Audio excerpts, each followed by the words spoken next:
Today on People Now, Meghan Markle is diving into Duchess life, and she is stoked. We have some exclusive details. And Amal Clooney is helping her settle into life in London. Kyle Richards is opening up about tensions with her sisters over her new show. And Amber Rose is talking about her breast reduction, and we have the before and after pics. Plus, these three ladies all lost over 300 pounds combined. It's incredible, and they're joining us live and sharing the secrets on how they did it. It's all today on People Now.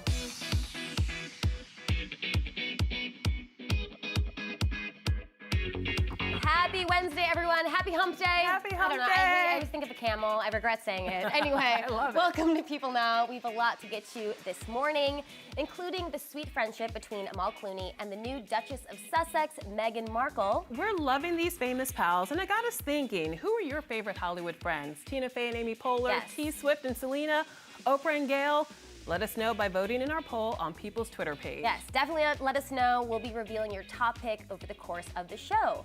But first, on to this. From beautiful bride to regal Duchess. Just 2 weeks after Meghan Markle and Prince Harry exchanged I-dos, the former Suits star is settling into her new role as Duchess of Sussex, and she is ready to get to work. This week's People Cover story takes you inside the first-time royal's life across the pond, previewing the causes that she will be promoting and the people who will help her along the way. Markle will most likely focus on issues concerning young women and teenage girls. This is according to CEO of the Royal Foundation, Lorraine Heggessey, who also adds the new Duchess is currently familiarizing herself with the landscape of the country. Another insider explains Markle is not going to want to be a quiet princess who simply opens hospitals and cuts ribbons. This is something she made very clear during her first joint appearance alongside Harry, William, and Kate back in February. At the time, Markle said she wanted to, quote, hit the ground running in support of women's rights and continue her work in gender equality. You go, girl. And she's been holding her own with the in-laws as well, recently breaking royal tradition by giving a speech at her wedding reception. The longtime friend and makeup artist Daniel Martin explains Markle's unmatched strength, telling people, quote, there's a lot of work ahead of her and it takes a really strong person to fill those shoes. This is now a huge platform for Meghan to really get into the activism that she wants to do. She's really stoked about taking on the role and trying to make change happen. Love that. And stick around, we are exclusively introducing you to the former Queen's Aide, who will now fight Meghan's battles. Plus, when can we expect a new royal baby? We want to know. It's all coming up in just a little bit. All right, George and Amal Clooney's twins are turning 1. And though it may seem like nothing has changed for one of Hollywood's favorite couples, a source in this week's People says everything has changed for the duo, revealing that they've never been happier. An LA-based source telling People that, quote, being a dad has given George a glow, and he and Amal scheduled their lives around the babies. Going on to say, George truly seems the happiest he has ever been. They both seem to absolutely love being parents. Love that.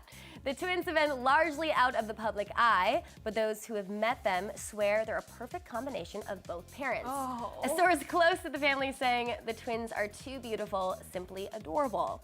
But the babies haven't totally slowed down the Clooneys, all right? The two are recently seen at the Met Gala and were guests at Prince Harry and Meghan Markle's royal wedding. Amal and the Duchess of Sussex are reportedly becoming fast friends after the two were introduced by a mutual friend. An insider telling People, quote, Meghan and Amal have known each other for a while and share many interests. Going on to reveal that Amal has been helping Meghan settle into London life and that it's been a very natural friendship from day one. Gotta say, I'm a huge fan of this friendship. More Amal and Meghan Markle, please. Yes. Love that duo. Yes. All right, in this week's issue of People, we are celebrating the amazing weight loss stories of 5 real women who revamped their habits to last a lifetime and lost a combined 600 pounds in the process. Wow. They look incredible. I know. Here is one of those women, Rachel Saintfort, revealing the moment that made her realize that she had to make a change. One day my daughter got in the car and she was just like, you know, so-and-so called you fat today, Mom. When she said that, I didn't really know how to respond because for one, she looked sad. She's trying to act like it wasn't a big deal, but I was just like, OMG, at that moment it hit me that she's suffering. You know, why is it that she's being picked on or laughed at because of my laziness or my unhealthy choices? At that point, I just kicked things into gear. So inspiring, and you guys stick around because we will be joined live by Rachel and 2 other women from this week's issue. They'll give us all the details on their amazing transformation, so that is coming up in just a little bit as well. All right, Roseanne Barr returned to Twitter after the cancellation of her ABC show Roseanne. The 65-year-old actress previously said she quit Twitter after she received backlash for a racist tweet that she wrote Monday night about former Barack Obama advisor Valerie Jarrett. But late Tuesday night, the star went on yet another Twitter spree, blaming her racist tweet on using the prescription insomnia drug Ambien, saying in the now deleted tweet, quote, "Guys, I did something unforgivable, so do not defend me. It was 2 a.m. and I was Ambien tweeting. It was Memorial Day too. I went too far and do not want it defended. It was egregious, indefensible." Now, Barr also retweeted plenty of her supporters with a vengeance, many of who defended her, but she tweeted back saying, "Don't feel sorry for me, guys. I just want to apologize to the hundreds of people and wonderful writers, all liberal and talented actors who lost their jobs on my show due to my stupid tweet." The actress also apologized directly to Jarrett, saying in part, "I apologize to Valerie Jarrett and to all my Americans. I am truly sorry for making a bad joke about her politics and her looks. I should have known better. Forgive me, my joke was in bad taste." Now, of course, celebrities have been weighing in on the Roseanne cancellation and controversy on Twitter. Patricia Arquette writing, "I am repulsed that Valerie Jarrett had that racist and bigoted joke made at her expense, and I am sickened that any Black or Muslim person has to keep hearing this sickness in 2018.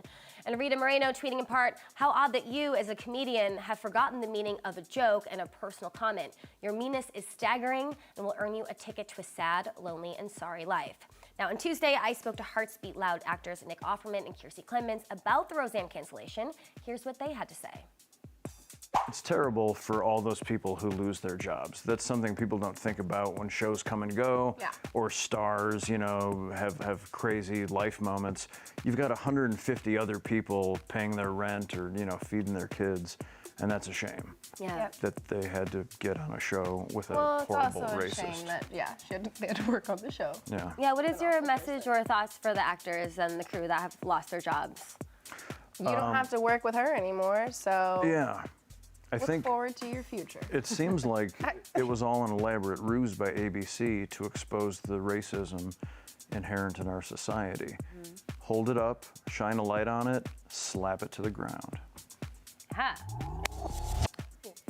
Yes, high five to that. Yeah. But I just want to say, I know a lot of people who have taken Ambien. Ambien does not make you racist. No, If you're racist and you can't go to sleep, that's your own problem. Don't blame that on Ambien. Really bad excuse to blame Ambien. Also, the maker of Ambien did tweet. They said racism is not a known side effect. Exactly. Like when you're on Ambien, maybe you'll go on Amazon late at night and go shopping. Yeah. Or maybe you'll drive your car accidentally. Shouldn't be doing that either. But making you racist and tweeting hateful things like that. And then trying to not a side effect. backtrack. I mean, I'm glad, obviously, very glad ABC canceled the show, so no more of that. All right, Lola, you have even more in Star Treks. Star Treks, yes. We're kicking off Star Treks with some stars who are putting their health and happiness first. Amber Rose is known for her killer curves, but in the upcoming Bodies issue of People, Amber is opening up about her decision to get a breast reduction earlier this year. Rose, who naturally had a 36H cup size, says she experienced major pain during her run on Dancing with the Stars in 2016. Rose says she couldn't move fast enough to keep up with her coach, Maxim Shmerkovsky, and she felt like she had a, quote, backpack full of books on my chest. Ouch. Whew. Amber took the plunge this past January, undergoing a 3.5-hour surgery that took her chest size down to a 36 triple D. Though she says it was the best decision for her, Amber admits she was initially reluctant to get the procedure done. For 3 years, I went back and forth because my breasts, they were a part of me for so long. And I don't know, I was scared that I wouldn't feel sexy anymore. I was scared that I was gonna have to deal with the scars. And it got to the point where I literally was in pain. I'm built very tiny, and my breasts were very big naturally. They weren't implants or anything like that. And so my back was hurting me. There was times where I would just walk and just stop and be like, oh my God, this is like, it would kill me. And so at that point, I was like, this is more of like a health issue. Amber looks very different. All right, moving right along. Little House on the Prairie alum Melissa Gilbert is going au natural. After 23 years of having breast implants, the actress chose to have them removed in 2015, and she didn't stop there. In 2016, she decided to stop getting Botox and fillers like Restylane. And in this week's issue of People, Gilbert admits that she used to be, quote, stuck in this mindset that aging is bad and something to be fought. Gilbert says that fight reached its peak during her time on Dancing with the Stars in 2012. She calls that era the peak of Botox, fillers, spray tan, hair extensions, and big boobs. Wow, the whole combo platter. But today, the 54-year-old has cut that all out, and she credits her husband, actor Timothy Busfield, with her make-under. She says Timothy has totally supported her decision to age naturally, and now she doesn't even color her hair. Okay. And Melissa does admit that she snuck in a little Botox once a few years ago, just a little bit, only to see if she could trick her husband while he was away. But when she went to visit him, he noticed immediately and joked, "What did you do? I can't read your expressions." Since then, Gilbert has banned all cosmetic procedures and has really embraced aging gracefully, regardless of all the physical changes that may come with it. She believes the focus should be on her health and not on her looks, and she says she feels healthier than ever. Well, good for her. I like that. Yeah, I do too. And those are your Star Treks for today. All right, you guys, stay with us. We are predicting when we can expect a Prince Harry and Meghan Markle royal baby. Okay, some of us want to know. We're already counting down. Plus, are Nick Jonas and Priyanka Chopra Hollywood's hot new couple? Find out. Stick around for all the details. All right, let's check in on our People Now poll. So we are talking famous Hollywood friendships. Now we did the poll. Here's who is currently on top. We're gonna find out soon. Looks like, Tina Fey and Amy Poehler are leading right now. I'm not surprised. They are really funny together. I think they're hilarious, and all the projects they work on together are amazing. You know what? I'm always partial to Gail and Oprah because you know that friendship is more than 4 decades long. Yeah. And it's tried and true. They've like been ride or die since the late 70s. Yeah, and I'm gonna say, I also... And then there's us, Andrea and Lola. Hello. I'm also I like the Tisa Selena Gomez friendship too. When you know they make great music together, and her mother was just talking the other day about their great friendship as Yeah. well. So I don't know, this is a hard one. I know, you guys keep taking our poll. We want to know who's gonna win at the end. We'll check in again soon, but now on to this. Now that Meghan Markle is officially the Duchess of Sussex, she has a few special perks that come along with the title, and one is fit for a queen. That's right. People is exclusively reporting today that the Queen's former aide, Samantha Cohen, will help guide Meghan through the ins and outs of royal life. According to an insider, quote, Samantha has been very helpful with her protocol, how to address people, and deftly manage her new situation in the royal world. Yeah, the veteran aide, who is well liked by both Prince William and Prince Harry, will make sure Meghan is, quote, as happy as can be without ruffling feathers. The source adding, quote, she will represent her voice both internally and externally and fight her battles. I wish I had that. Someone that would fight my battles. Me too, exactly. Another strong woman who will be in Meghan's corner is her mom, Doria Ragland. Doria returned home to LA a few days after her daughter's wedding, where a royal family friend noted she was, quote, bursting with pride. Of course she was. Yeah, Meghan's longtime friend and makeup artist Daniel Martin adds that the new royal draws a lot of strength from her mother, explaining Doria is classy, chic, confident, but not unapproachable. I definitely feel Meghan gets a lot of that from her mother. I would agree with that. I think that describes Meghan perfectly. And she wears a nose ring. Yeah. I love that. And speaking of beaming parents, we're all wondering, when can we expect a new royal baby? Oh, Lola, give it some time. Okay, a few weeks. Harry and Meghan have not been shy about wanting kids of their own, but we might have to wait until an overseas trip to Australia for October's Invictus Games. Oh, no. Yeah, insiders predict a royal baby won't likely arrive before summer of 2019, but the newlyweds are having lots of parenting practice along the way. Okay. Prince George, Princess Charlotte, and 5-week-old Prince Louis live right next door to the happy couple in Kensington Palace. And during the family portrait shoot on their wedding day, the bride and groom gravitated toward the littlest members of the bridal party. Martin reveals it was really easy, harmonious, and joyful. Harry was playing with the kids. He's going to be such a good dad. That picture is so adorable with all the kids. I think that they would make amazing parents one day. So I definitely... And their children. I want them to have kids. I'm sure they will. But let's give them some time. A little time. Just enjoy being married without kids. Okay. Okay, Lola? Like 6 weeks. All right. Okay, for more on Meghan Markle's life as a royal, make sure to pick up your copy of People on newsstands everywhere on Friday. All right, everyone, do we have a new couple alert? Okay, so bear with me here. Nick Jonas and Priyanka Chopra have been spending some quality one-on-one time after hitting it off last year. Okay, guys, he's 25 and she's 35, and they have apparently been spotted going on several dates. They went to see Beauty and the Beast live in concert show at the Hollywood Bowl on Friday. This all according to Just Jared. Yeah, okay, so I'm thinking dates. It could just be friends. But on Saturday, the pair were snapped by fans attending an LA Dodgers game before spending the rest of the holiday weekend with Jonas's pals on a boat. Okay, I will admit, they look very cozy there. Very, very cozy. And a source tells People the relationship is very casual, adding, quote, they're flirtatious and have been hanging out and text all the time. I don't know. I like it. I know, you're definitely a fan. I'm on the fence here. You're hanging out, you're texting all the time, you're all cuddled up on that boat. I just think Priyanka Chopra could do better than Nick Jonas. That's all I'm saying. Look, he's a little bite-sized snack. I don't blame her. They do have some history. Last year, the duo posed together at the 2017 Met Gala, but Chopra later explained they were merely both dressed in Ralph Lauren, so they had to get a picture. But I don't know, maybe a spark grew since then. Whatever it is, Lola is all about this couple. I'm all about it. I'm not saying they have to get married and pull a Meghan Markle and Harry, but for now, she's having a little bit of fun and she's getting her cougar on. I'm okay with it. Okay, I do really like that, because it always happens, guys always date younger girls, no one says anything, so I think that this is very acceptable. Exactly. All right, we'll be keeping you posted on that. But first, moving on to this, Kyle Richards has spent most of her life in front of the camera, from working as a child actress to now starring in the reality hit Real Housewives of Beverly Hills. And the Mama 4 has certainly paid her dues in Hollywood, and now she's taking up a role behind the camera as a co-executive producer of a new drama series, American Woman. Yeah, it sounds really fun. The new series premieres on Paramount Network on June 7th, and it's inspired by her own, quote, unconventional childhood. And in an interview with People, Richards describes her mom as a single mom in the 70s who was very opinionated and outspoken.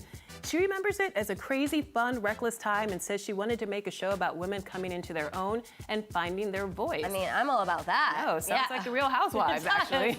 Now, as we all know, Kyle has two famous sisters, Kim and Kathy Hilton, who is actually Paris Hilton's mom. They look exactly alike. Yeah, this I actually forgot, so it's a cool little fun fact. Now, Kim approves of the project, but Kathy has not, and Kyle says it has strained their relationship. Sister drama. Now, Kyle insists that the show isn't autobiographical, and she's optimistic that they'll all work through the issue once Kathy actually watches the show.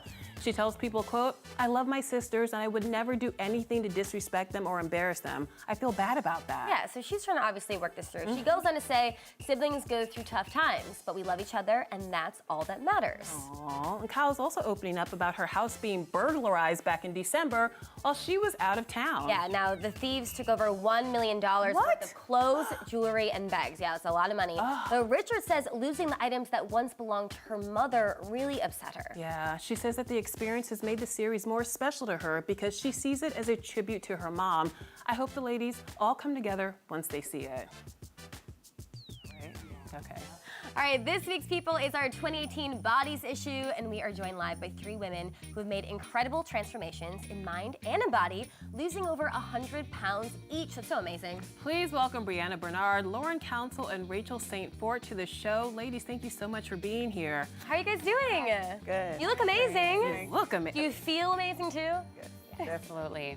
Okay, Brianna, we've got to start with you. First of all, those arms, girl. Welcome to the gun show. Pew, pew. Yeah, so Lola's got her arms going. Oh, too. I thought I had arms. She can appreciate like good arms. You win in the arm off, girl. You win in the arm off. All right, arm wrestle. Arm wrestling. Oh, yes. Wait, you gained 70 pounds in 2012 while you were pregnant with your son, Ty. I did. Take us back to the months following the pregnancy, because I know it's really hard for women to lose weight. What was your relationship with food back then, your relationship with your body, your relationship with your health? Sure. I literally ate for two during my pregnancy and put on 70 pounds and didn't really take much notice to eating healthy or eating vegetables, protein. I was really sick during my pregnancy, so I ate a lot of carbohydrates because that was what tasted good and that was what went down well. So I wasn't overly concerned. I'd gained a lot of weight, but I just assumed that after the baby was born, the weight would come off. And it didn't. And it did not. Yeah, so you obviously put the work in. I want to talk about Lauren. You reached your heaviest weight in 2017, 270 pounds. 270 pounds. Yeah, at the time you said you accepted the fact that you'd probably be obese for the rest of your life. What were you feeling back then? Like, Talk me through like those emotions and you not thinking you would ever be able to make the change. Honestly, I think there were things that had happened, you know, growing up with whether it was being made fun of or, you know, I received back on the MySpace days a message from someone my first week of high school saying you're the ugliest and fattest girl in our school. So and, you know, and then I also once was kicked off of an amusement park ride. And for whatever reason, I still could not get the motivation. If anything, it made me more depressed. It made me eat more and everything. And so for me at the time, I just honestly was like, if that's not going to motivate me, what is going to motivate me? And I accepted that I would probably get to 300 pounds within a few years. I would never really be able to wear the clothes I wanted if I got married one day, the wedding dress I wanted. There was nothing that would motivate me, and I just felt so hopeless. Yeah. And Rachel, at your height, you were 291 pounds, so almost 300 pounds. Yep. And you're a mom as well, and we could talk about that later. But you said that your weight impacted your music career as well. How did it have an impact? Did you face weight discrimination in the music industry? Oh, yes. You'll get, you know, I've been doing music so long, and you think you're almost there with that record deal, and they're like, sorry, your image is not what we're looking for. And you clearly know what they're trying to say. And I recall one time I recorded a song with a rapper, and I'm getting calls like, oh, the music video's out. I'm like, what music video? And they're like, the song you did with the guy. And I'm like, what music video? They shot the video without me. Wow. Yeah. Who was the rapper? I don't want to say his name, but it was Come just... on, tell us. It was this guy who raps, and it was just so embarrassing. Like, who does that, you know? Tell us so we can shame him right now.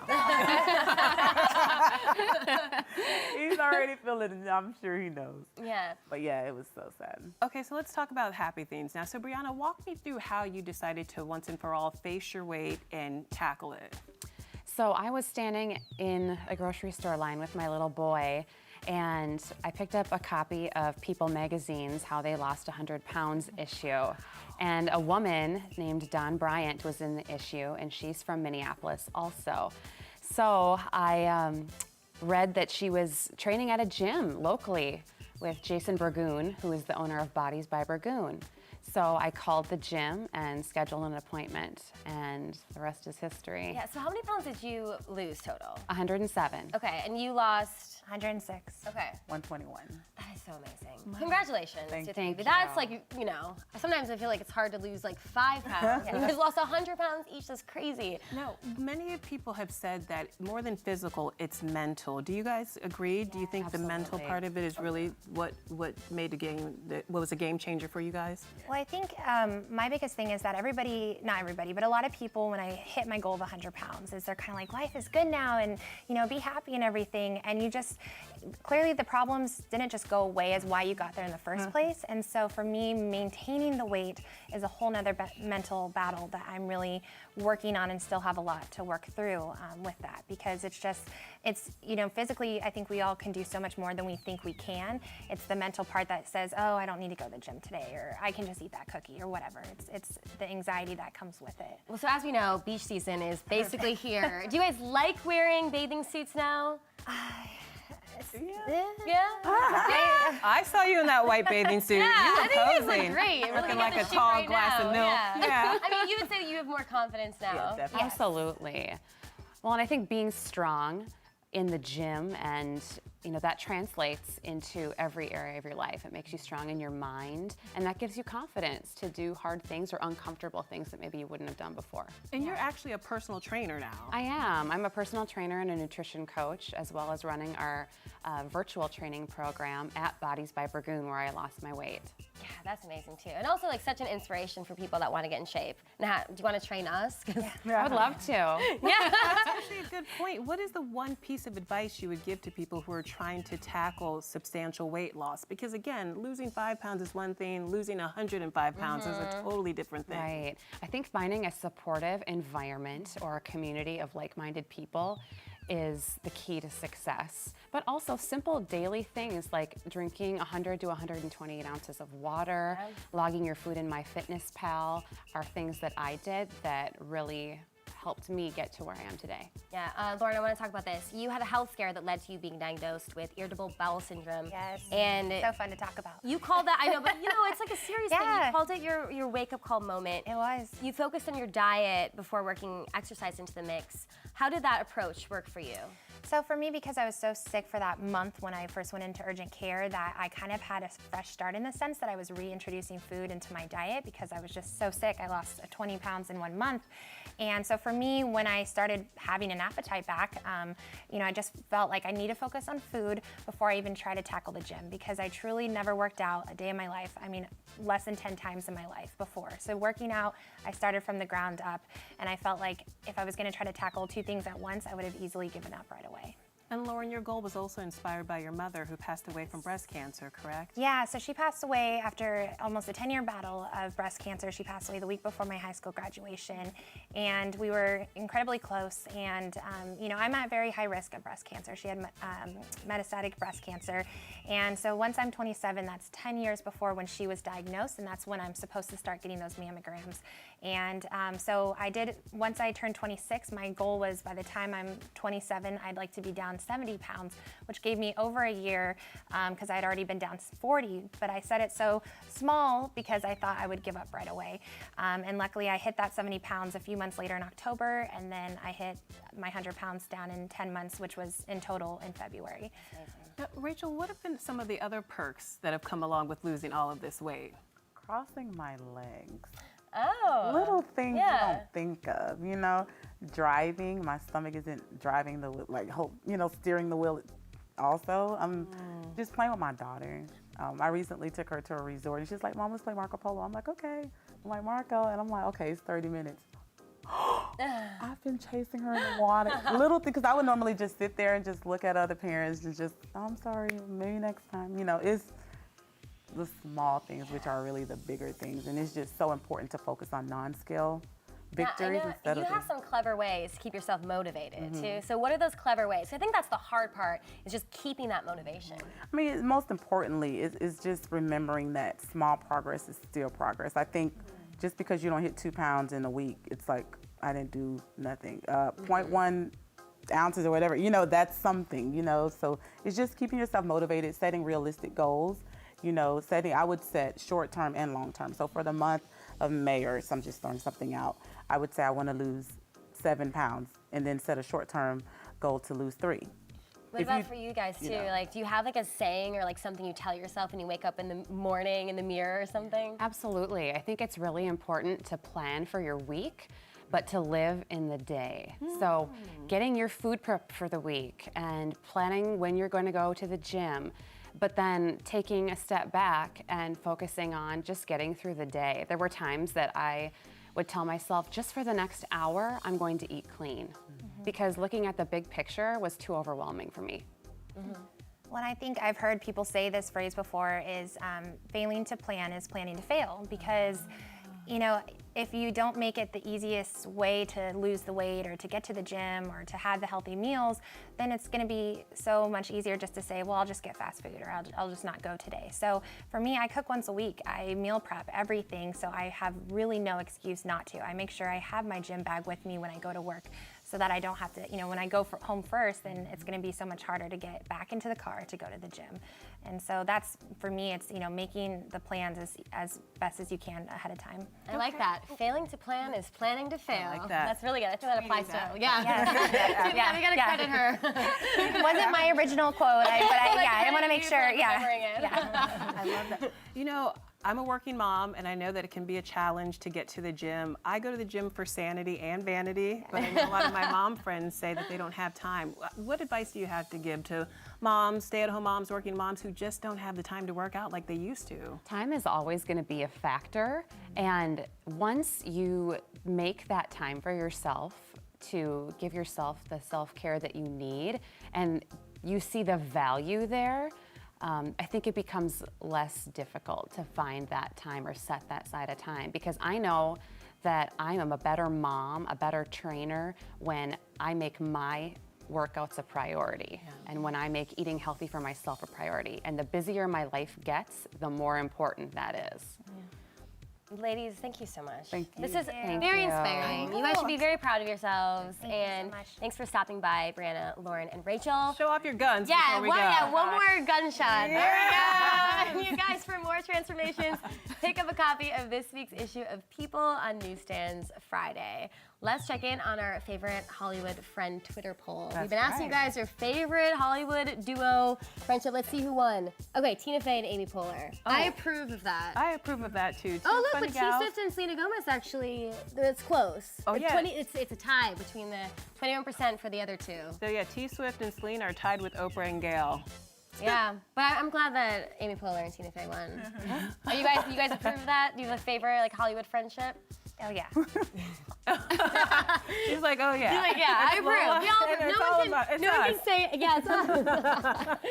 You guys, thanks for watching. Coming up tomorrow, singer Avril Lavigne is talking her quiet life amid a new romance with a billionaire heir. Plus, our Royals correspondent Imogen Lloyd-Webber is back and breaking down all the latest royal happenings. And thanks for watching. And now we leave you with one last theme from former Real Housewife of New York, Jill Zarin. Bye. Bye. Hi, I'm Jill Zarin, and this is One Last Thing. Last show I binge watched was The Good Fight, which is on CBS, and I absolutely love it. I didn't know I would. Loved it, love it, love it, love it. I can't wait to watch the whole season. I'm about to bang my gavel, so if anybody wants to take cover, now's the time. My last big splurge was, I think, at Saks Fifth Avenue, 2 pair of Chanel shoes. I couldn't live without one, let alone both. The last song stuck in my head is always disco, and Voyages is probably the one that sticks out in my head right now.